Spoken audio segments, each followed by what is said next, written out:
right? We're into it, right? So we're live. Yeah, It's happening. we've been meeting all day anyway, so there you go. What's up, everyone? Welcome to LunarCrush live social arbitrage. That's what we're calling this. Hope you're all having an amazing Thursday. We're gonna get in some memes, obviously.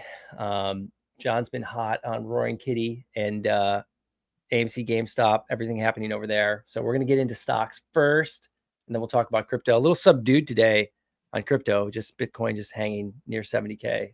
Like saying that is subdued is, I think, really saying something here. What do you know? Wait, what just happened? Whoa! What just happened? Wait a How did minute. that happen? Are we getting taken over here? Yeah, this is we're going early with the Roaring Kitty live stream today, where he's got his Uno card there, because it's game over. What did you read? I mean, what did you see? What is he going to do? Why is it popping? So there's a live stream scheduled tomorrow on YouTube, and it might break the internet. It would be my guess. No one knows, but I would say like he pop open YouTube. You can even Google it, Roaring Kitty YouTube live stream. You'll see he added a pretty giant disclaimer on it that it's not financial advice, and assuming it's going to be taken as financial advice from from everyone. But yeah. I don't know. All I know is that the stock's up 46% right now. Unbelievable. Really exciting to watch. And I think the entire feed on X, at least 2/3 of it is about GameStop right now. So tons of speculation.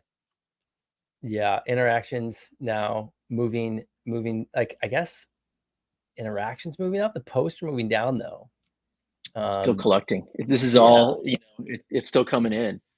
So it's pretty nuts. Like, you're gonna see this move up. I want to see this in 2 to 3 hours from now, when everything starts to memorialize. It's gonna be pretty insane. Pretty crazy. And what's the speculation on the announcement? Well, I mean, he could be exercising his options, and like price with 20 bucks. Sell? He's never gonna sell. I don't think that he would put all this together just to sell. It doesn't add up. It doesn't make sense. All of the messaging so far, just to do a live stream to dump on everyone, like that's pretty low in terms of what I would guess happens. But man, I don't know. Do some of these firms go bankrupt like while he's live on the air? Like I don't know. Is it even going to be him that's on the air, or is he going to play music and show other videos?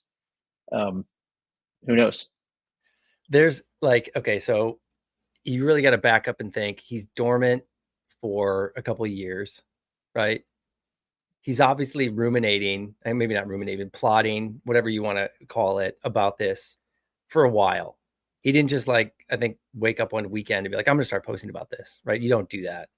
So like there's some sort of, I feel like there has to be some sort of longer tail plan here or idea outside of just like kind of doing the same thing as he did last time, which is like, I'm going long and I'm holding, right? Like what are the numbers even on GameStop? Like, are they even making money? Well, it's not even that anymore. I mean, they just raised another $1 billion. They have $2 billion in cash right now.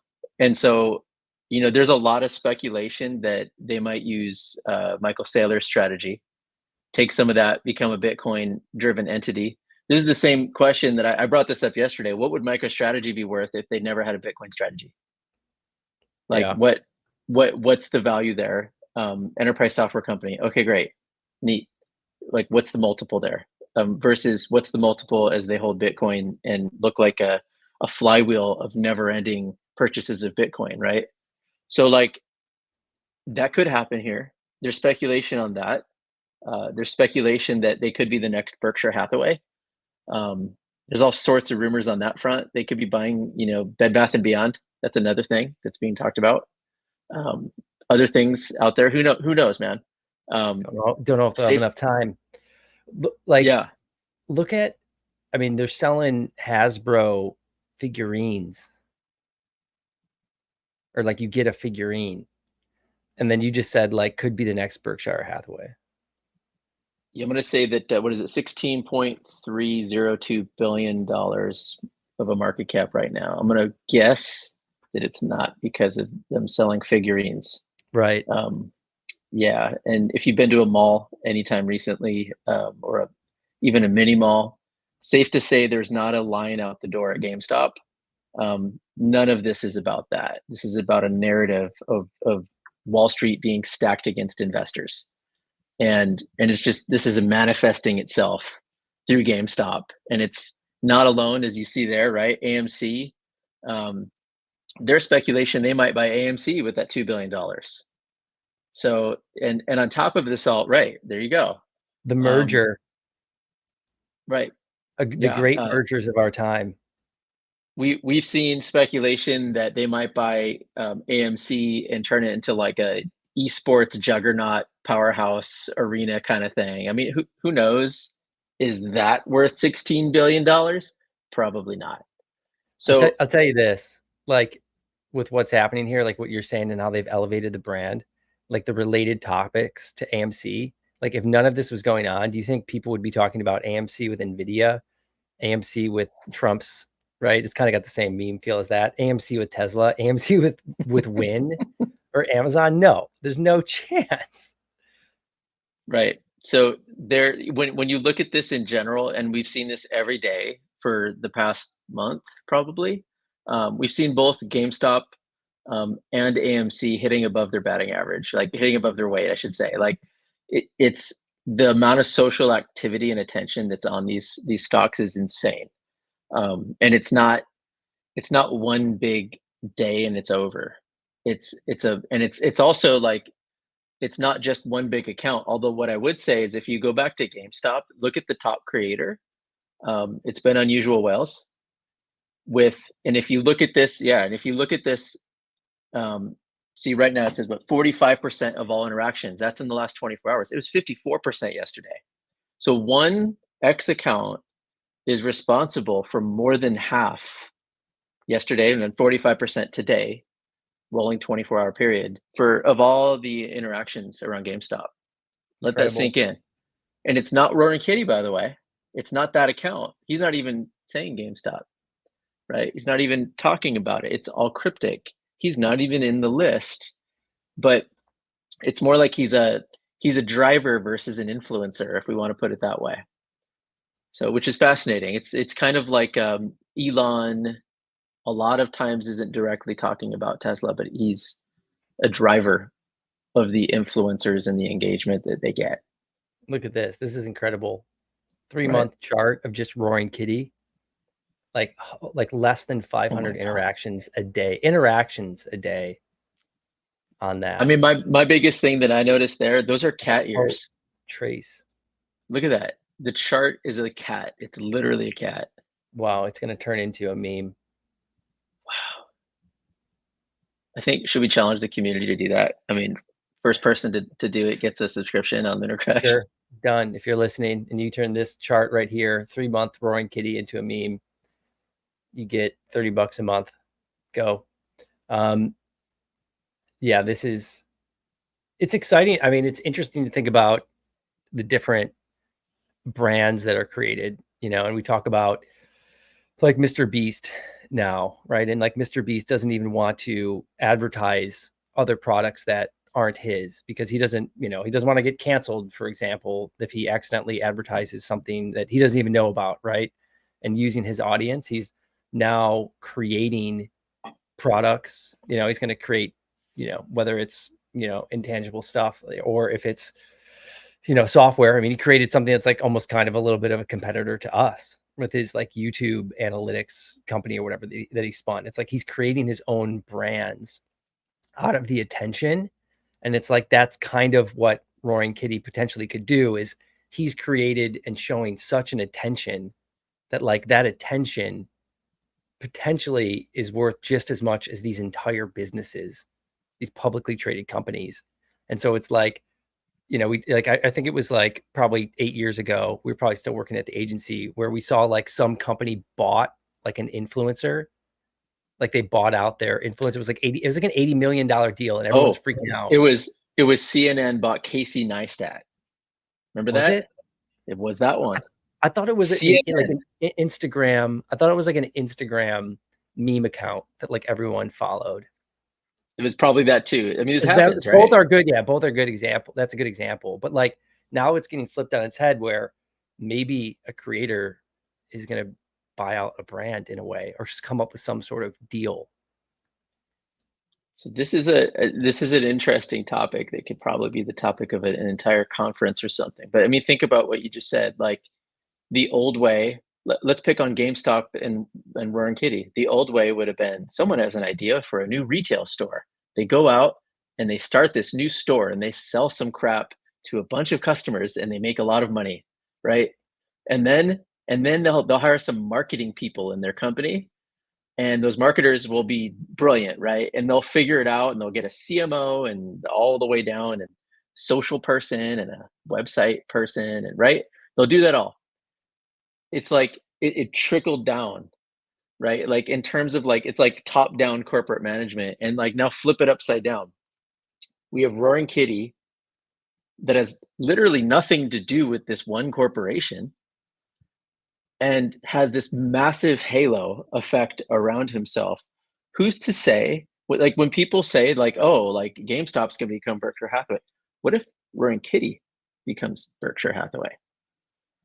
Like it's really what you just said. It's what like Mr. Beast is forming his own suite of brands. It's like, well, why can't Roaring Kitty do that? Probably at an even bigger scale. If you Yeah. really think about what's happening here. Yeah, So because Mr. Beast has this like consumer drive, so like he can probably get people to buy things and view things. Roaring Kitty has this investor capital market drive where he's moving up billions of dollars of market cap with his presence. It's like, man, if you were like any of these companies, wouldn't you just love if you were the investor relations crew, to reach out to this guy and be like, hey, man, help us. Any of these that you're just adding billions of dollars to your market cap and then you borrow against that. It's a really interesting. I mean, it's just we've never seen anything like that. well, I There's mean, no rule. There's it's no like rules around it either. like the influencers. It's like a lot of people think an influencer, a creator who's influential. I should be more clear there. Like think that, oh, I will pay them and they'll promote my product, right? Like, well, maybe that makes them a few bucks, and you're going to get that with your smaller influencers. Go try to pay Mr. Beast to promote your product. Go try to Right. pay any of these top creators on here on any of these things that we're tracking. It's not going to happen. These people can because they have a community that's probably portable across networks, even and offline as well. I've been to some creator events, and like huge numbers show up. If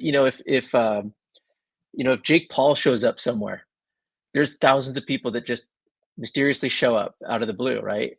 And there they are to buy his products. And it's like, what's to say that if you're a creator and you have a lot of influence, instead of sinking all your eggs in one basket the old way, you can test 25 products at the same time, see if anything sticks, and then you go all in on it and you use your influence to promote it. Again, that in of itself is completely the it's like the anti-establishment versus everything on here that you're showing here. Like Lululemon made clothes and then hired people to promote it, Yeah. right? Like Salesforce, they made software and then realized they needed a gigantic marketing team to promote it. And it's Uber, they built an app, but like now it's like, wait a minute, what if you could build the technology away from a corporation with the token, with blockchain? What if there's a better way to do Uber going forward? Oh, So there like is. this, well, and then it gets even more fun. The big news yesterday was, is it BlackRock and Citadel are I don't know if they're considering or if it's a done deal, building a stock exchange in Texas to rival the New York Stock Exchange. Oh, I didn't see that. Yeah, yeah. I love So that. and you take I mean, that there's and you got, hundreds of cryptocurrency exchanges. Why can't we have more exchanges that trade equities? well, I mean, pair look what pair happened. That kind of that. leads us a little bit into Robinhood today, buying Bitstamp. Oh yeah, what's their activity like? They're I number mean, 3 on there. think about that. It's like they now look at these interactions. They moved up. Didn't really see it coming, to be honest with you. I didn't see it coming, but they they now have hundreds of other cryptocurrencies listed. If you think about it, there's some pretty obscure projects that are now technically through proxy listed on Robinhood.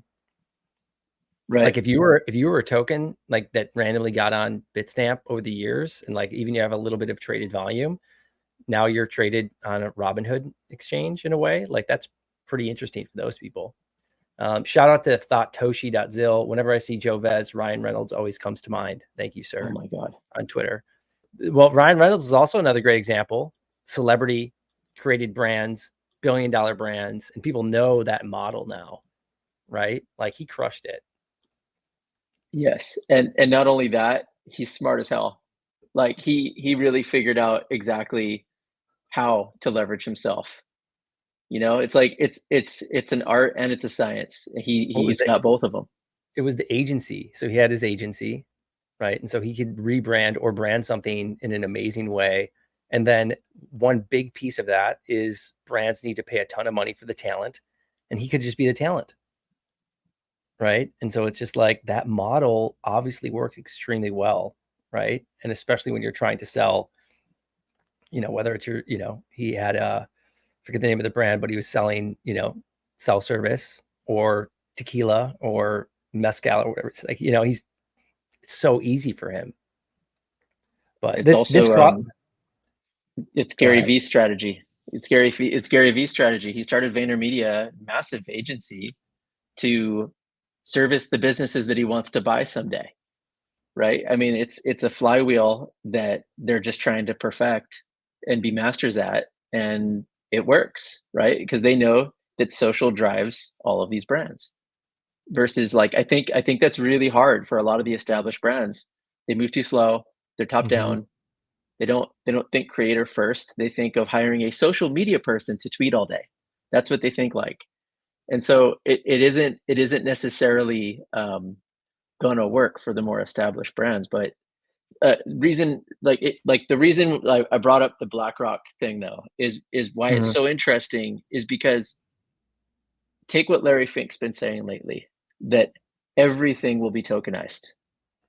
So if everything's going to be tokenized and it's them and Citadel who are going to create this exchange, if you think about that, you have a 24/7 market that's tokenized, right? And then you have social media. What is that? It's a 24/7 market that's trading attention.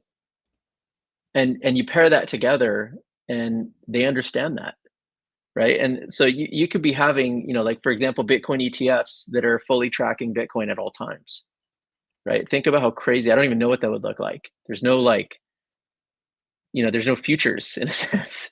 It's like it's always just on. So who knows what that looks like? Who knows how long that takes? But you don't. The writing's on the wall when you have the CEO of the person of the company that is saying we're building a stock exchange and the whole world will be tokenized. There is no way they'll launch a stock exchange that is not tokenized. It's just not going to happen. It's a great point though, around like there's no reason that the stock exchange should close anymore.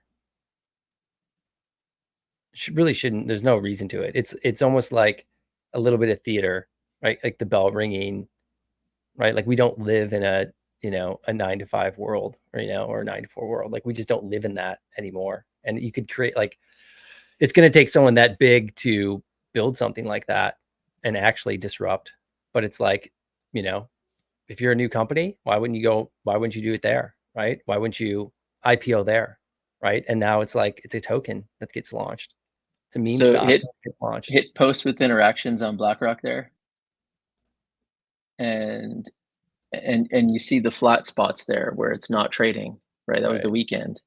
So over the weekend, you had all that social activity, and it's granted it's lower on the weekends, typically, not always, but you have a flat spot with trading. You also have, um, you know, before the market opens and after hours trading. You also have fake trading on Robinhood on Sunday nights and things like that.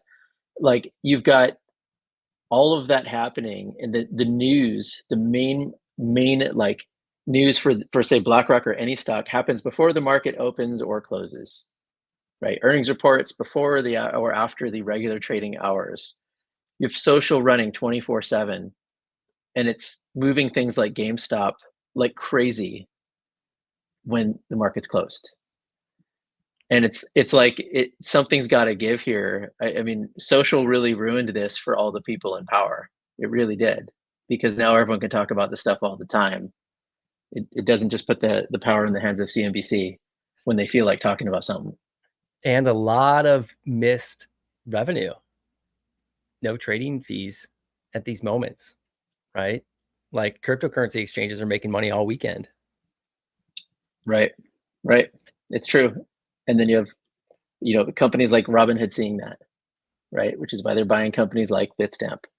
Well, normally when you acquire a company, your stock price goes down a little bit unless it's really celebrated. And so them being, up, I think some people are up a little bit more, but more people on social talking about them, but being up 6.5%, market closing in 4 minutes here, it's a pretty good sign for them that was a good move.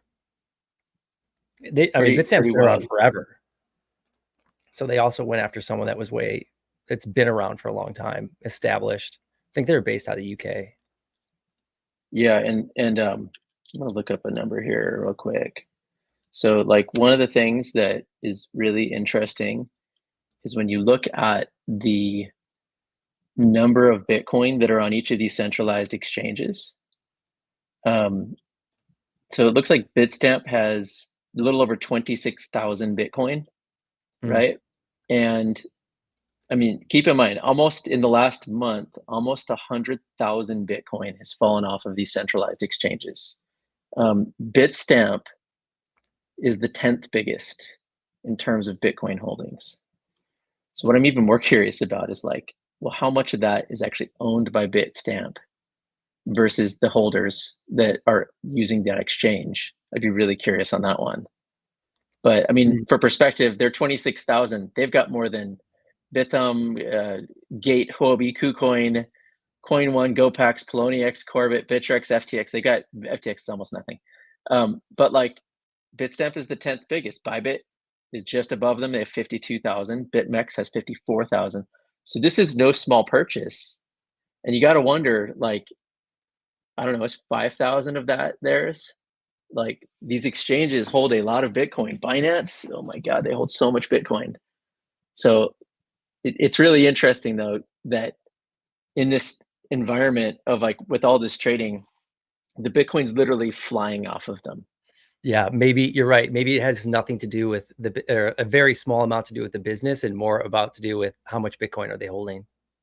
How much ETH do they hold? Right. How does that work in an acquisition? Do things have to get liquidated in an acquisition at all? Is there like, how does that all work? Does it just go from one exchange to another? You have to imagine they have a significant amount of coin, no matter what coin it is.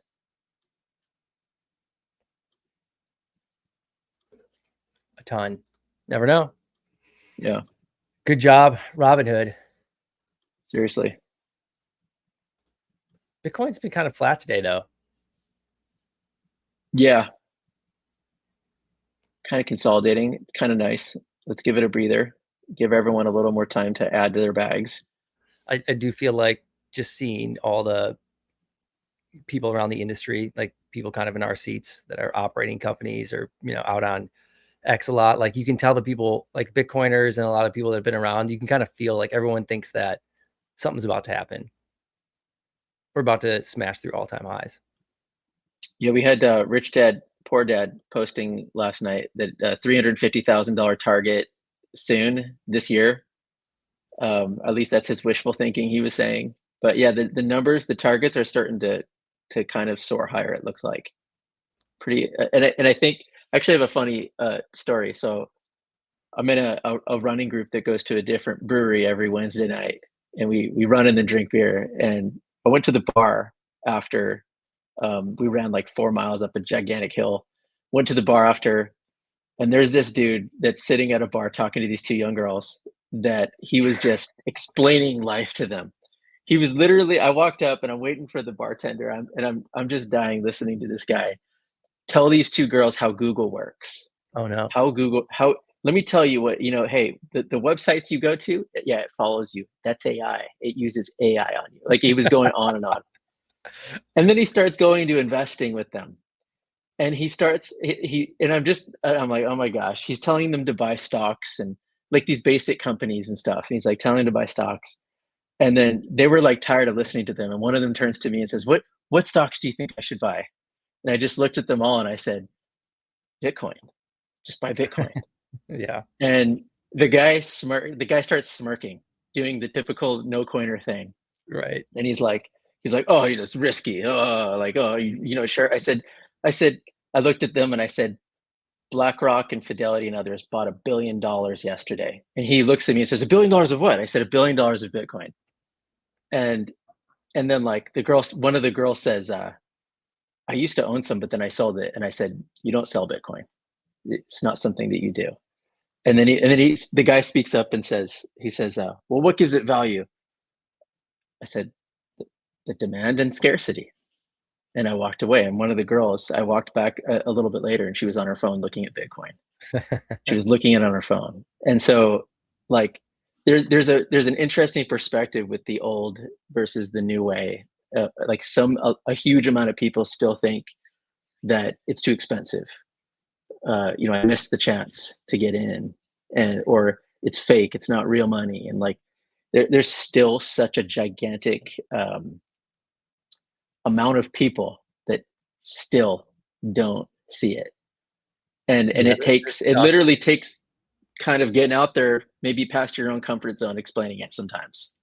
But I had to speak up because I wasn't going to have it. This guy was giving them terrible advice on everything, and I I was hate just the like, what over gives it. it value people. What gives it value people. It's like it's so hard to explain. It's like what we're saying with like the attention economy right now, and like having to try and explain why that has value, right? Why someone that has a social media account, it's like what gives it value? It's like, well, it's the attention, right? And look how many eyes are on it. Look at the adoption of it, right? It's so hard to explain. It's like you just got to somehow be like, hey, just buy $50 every Sunday night, and then just talk to me. We'll have a conversation in a year.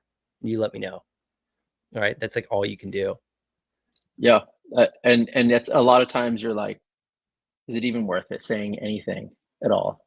Do you just say nothing because you just know they're never going to get it? What is the angle? I mean, there's the other angle of like the people that argue with you that are like, I can't even buy a cup of coffee with it. Those people because they still think it's their checking account. And I come back to them and typically I'll say, well, you should be thinking of it as your savings account, not your checking account. Like if you have to give someone the most basic analogy, like why do you have to use it like that for it to have value? It's just Not bringing unbelievable. But not bringing gold bars into Starbucks. that's right. That's right. People, do you own any other stocks? Do I own stocks? Oh, I'm Any not other going to stocks? dive into that. Do I own any? No, let's talk about crypto. I'm over it. I'm like, even these two, it's like you want to play, but doesn't make so much sense. I think But Tesla's really interesting. Tesla's misunderstood still after all this time, big yeah, time. yep. Like it is interesting to think of it as a lot of traders still trade it like it's a car company.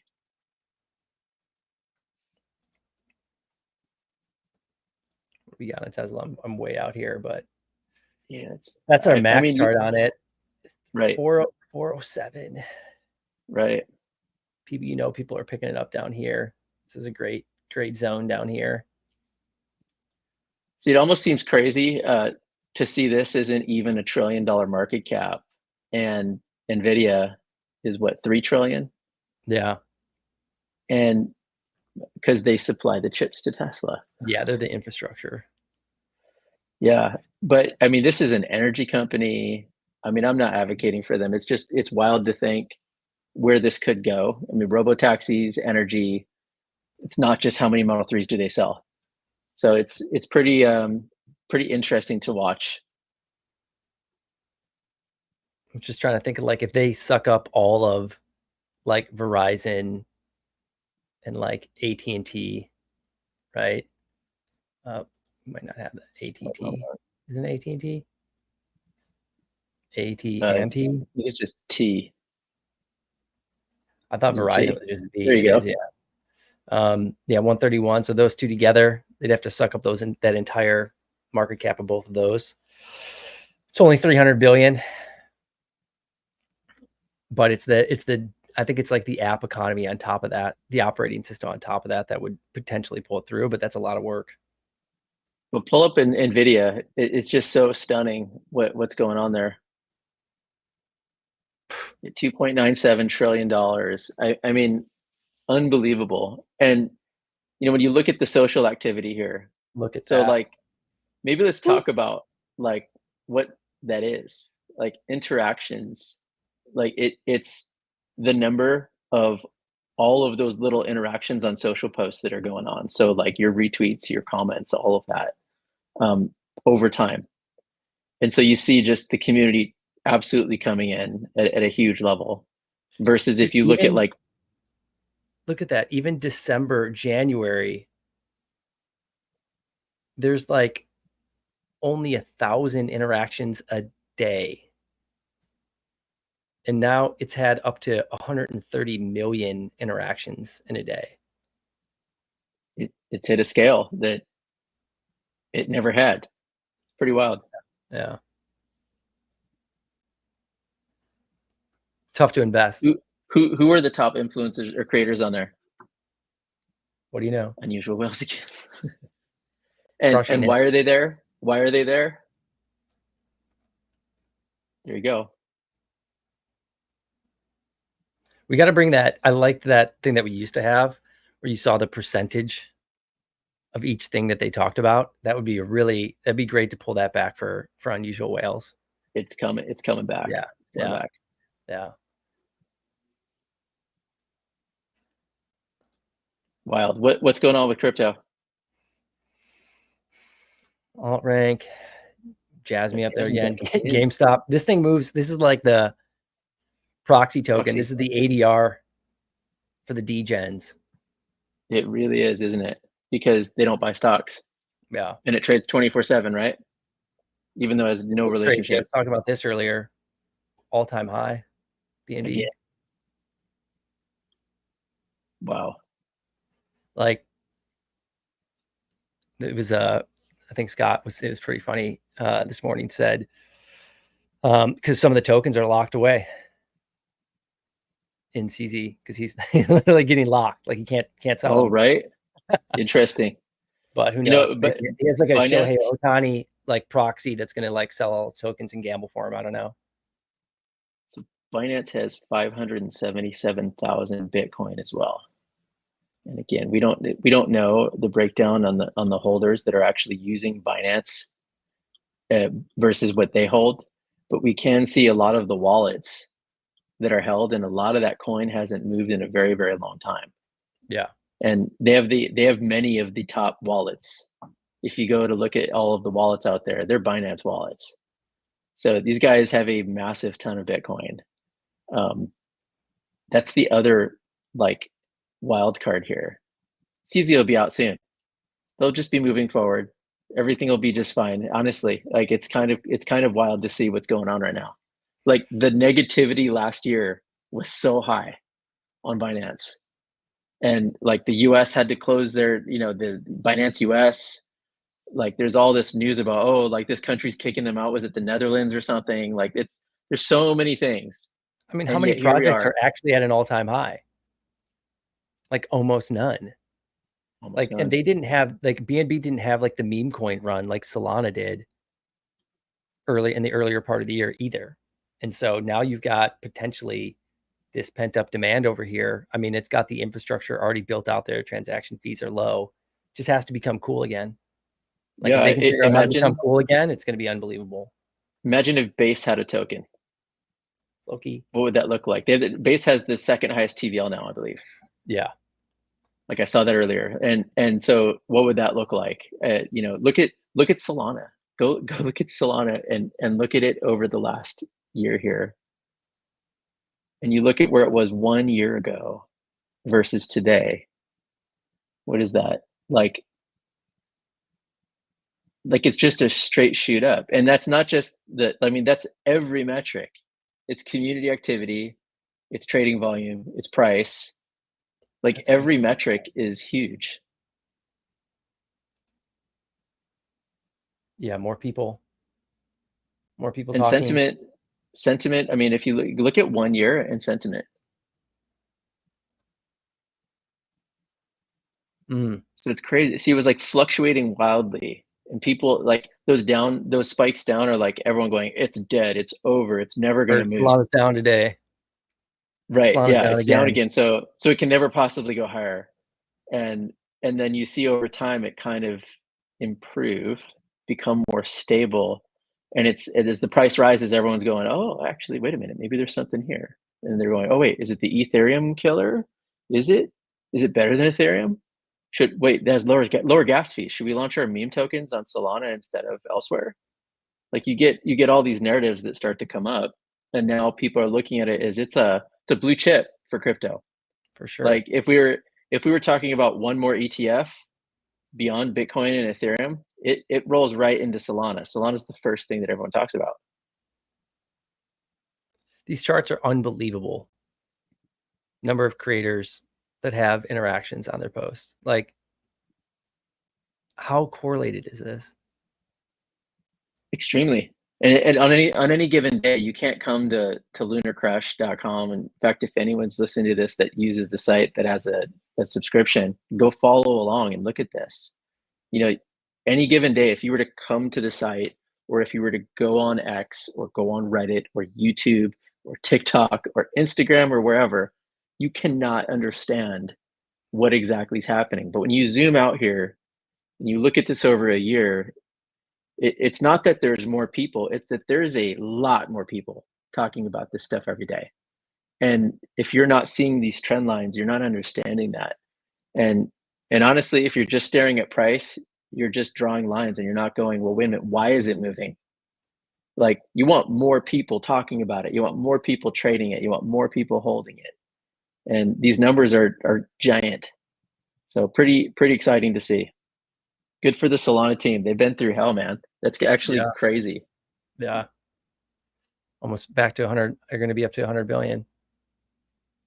And congrats to all those people buying it. What was it a year ago? $20? Yeah, 20. $20. So from 15. 20 bucks, Someone got in 15 at bucks. 15. It's a So good it's up call. Whoever did 1100% that. in 15. Hopefully Man, they're still bag holding. They probably sold right here. right? Yeah, Yep. and it's down. And it's off its all-time high. Yeah. Still memey. Wild. We're still very memey though. Like everyone's kind of been talking about like what's this next phase of everything? Is there another utility or different utility that's out there? Like I guess, you know, the word on the street is there are a lot of private raises that have been out there and they've just been waiting to launch stuff, launch interesting projects that are out there. And it's just the valuations have just gotten out of control, which is kind of interesting because it means that these projects are going to have to launch at very high valuations, right? And does retail have the appetite to go in there and buy something, you know, that has to launch at a brand new chart at a $400 million market cap? I don't know.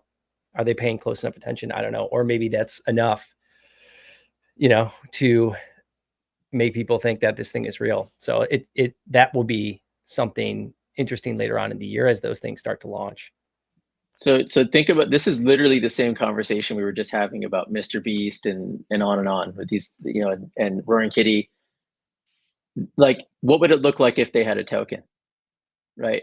Like, what if there was a Mr. Beast token and it was actually him, and you could invest in sort of that attention, right? And if you look at, you know, it's funny because the same people that are top down corporate people, um, that don't understand creators and influence that they have, those are the same people that don't understand meme coins.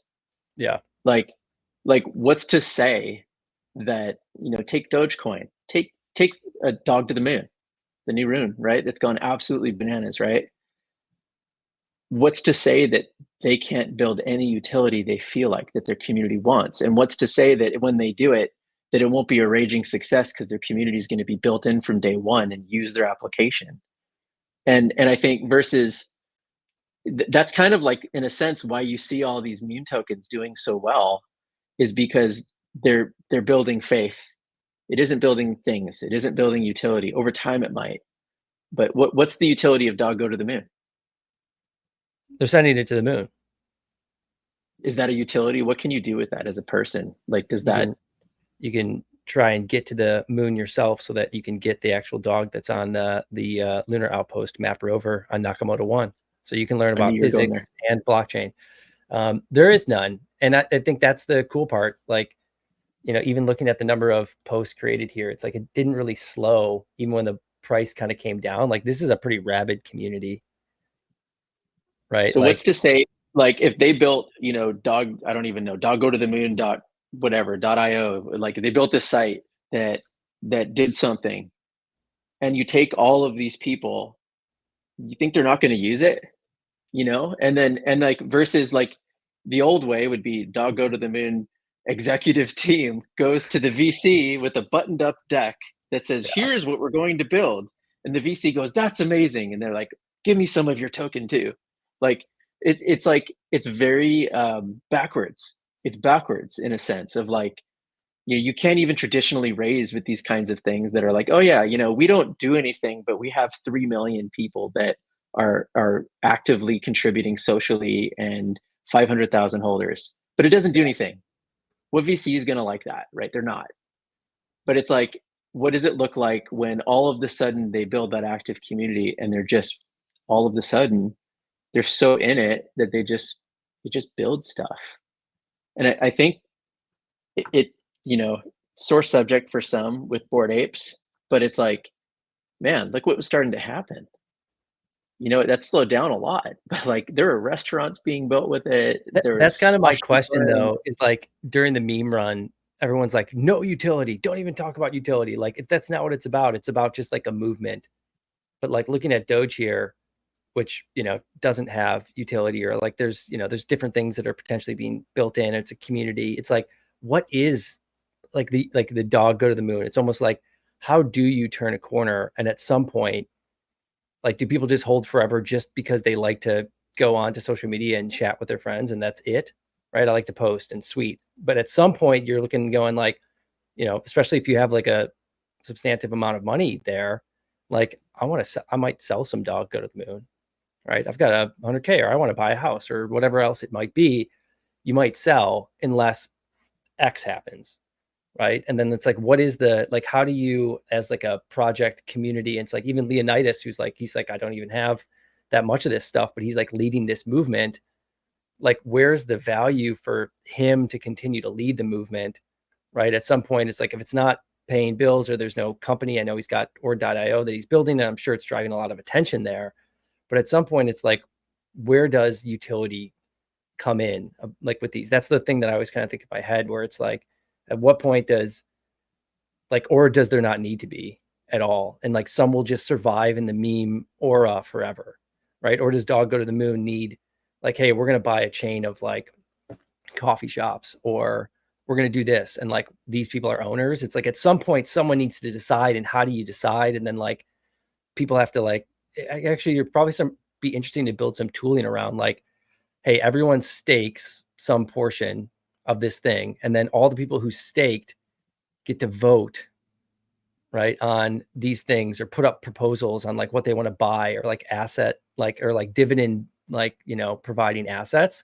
That could be interesting. And then if you staked, you get the cash flow off of that thing. I think that there's like some interesting things there, but then it's like, I haven't really seen anyone do anything like that. But that's interesting. And you're interviewing Leonidas next week, right? Yeah. You should ask him all these kinds of questions. Like, I think that, it's kind of like, if the community is powerful enough, then yeah, you got to live, right? Your mortgage, your car, your, like, I don't know, your McDonald's, whatever, your gym pass, all of that. None of it takes these coins that you're invested in. But maybe there are ways that get built over time to where you never have to sell or whatever want to. You don't want to be taxed. You have other ways to produce passive income with these projects, and you have infinite forever money, as opposed to having to sell, and you forever participate and forever build into that ecosystem, which is kind of what they become. They become an ecosystem, not just a coin, if the community is strong enough. I think that's a lot of what people refer to Doge about. They're like, gosh, Yeah. there's so much going on here. It was supposed to die 9 million times. It stood the test of at least the last while here. And you kind of like, you still kind of go, well, what could happen? What could happen? Could you ever use your Doge and leverage it and kind of have that money go forever into an ecosystem of some sort? And I think that's the game, you know. But it's like, you know, what's the right model for that? It's really, I mean, everyone's testing models, right? No one's won. No one said this is it. This is it right here. But I don't know. This guy here is one to watch. That's what I Look at think. that. Look at his follower count. Nuts. We started looking at it, and then his interactions and followers. Very well done, sir. Not easy to do, and not easy to parlay into Runestone and then Dog or the Moon. A lot of people can't keep parlaying it into something bigger. They kind of hit wonder and they fall. So will be fun to chat with them next week. So all right, John, this is we did it. We did really it. important. Yeah. We made it happen. I know you're going to be off for a little bit. Maybe we'll do one. I'll have to go solo when you're out. But You talk to yourself. It. Bring Dan on. Perfect. Yeah, can't wait. Let's do it. Thanks everyone for listening. Until next time, social arbitrage. See y'all.